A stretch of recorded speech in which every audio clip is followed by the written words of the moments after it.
Mga kapuso, paghandaan pa rin ang lamig ng simoy ng hangin lalo na paglalim ng gabi at sa umaga dahil sa epekto ng amihan sa ilang bahagi ng bansa.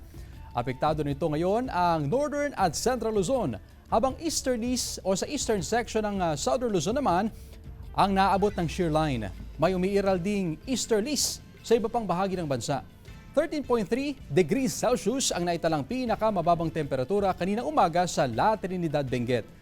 Nag 15 degrees Celsius naman sa Baguio City, 19.3 degrees Celsius sa Coron, Palawan at 19.6 degrees Celsius naman sa Tanay, Rizal.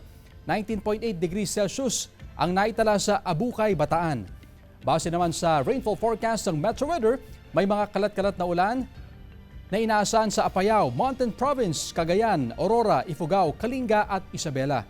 Posible rin ang ulan sa ilang pang bahagi ng bansa.